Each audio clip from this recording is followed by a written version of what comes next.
बिस्मिल्लाहिर्रहमानिर्रहीम, इय्याका नअबुदु व इय्याका नस्तईन। मेरे पाकिस्तानियों, जब तक ये मेरे अल्फाज आप तक पहुंचेंगे, मुझे एक नाजायज केस के अंदर बंद कर दिया होगा। इससे एक चीज आप सबको वाज़ेह हो जानी चाहिए कि पाकिस्तान में जो फंडामेंटल राइट्स हैं, जो हमारे आइन हमें हुकूक देता है, जो जमहूरियत है, वो दफन हो चुकी है। और हो सकता है कि इसके बाद मुझे मौका ना मिले आपसे मुखातिब होने का, इसलिए मैं 2-3 बातें आपसे करना चाहता हूं आज। सबसे पहले, पाकिस्तान की जो कौम है वो मुझे 50 साल से जानती है। मैं पब्लिक में 50 साल से कभी मैंने ना पाकिस्तान के आइन के खिलाफ किया हूं, ना मैंने कभी पाकिस्तान का कानून तोड़ा।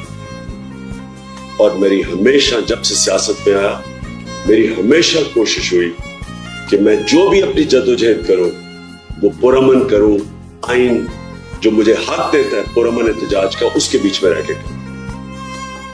आज ये जो किया जा रहा है, ये इसलिए नहीं किया जा रहा कि मैंने कोई कानून तोड़ा, ये सिर्फ इसलिए किया जा रहा है कि ये चाहते हैं कि मैं जो हकीकी आजादी की तहरीक है, इससे पीछे हटूं।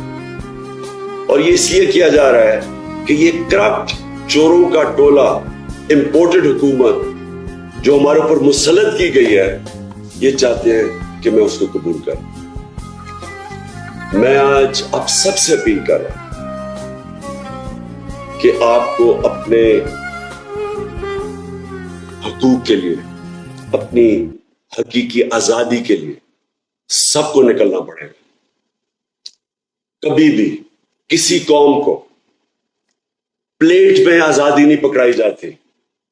आजादी के लिए जद्दोजहद करनी पड़ती है, जहाद करनी पड़ती है, मेहनत करनी पड़ती है, और वही कौम फिर उसको अल्लाह तोहफा देता है आजादी का। ये वक्त आ गया है कि आप सब अपने हुकूक के लिए निकलें।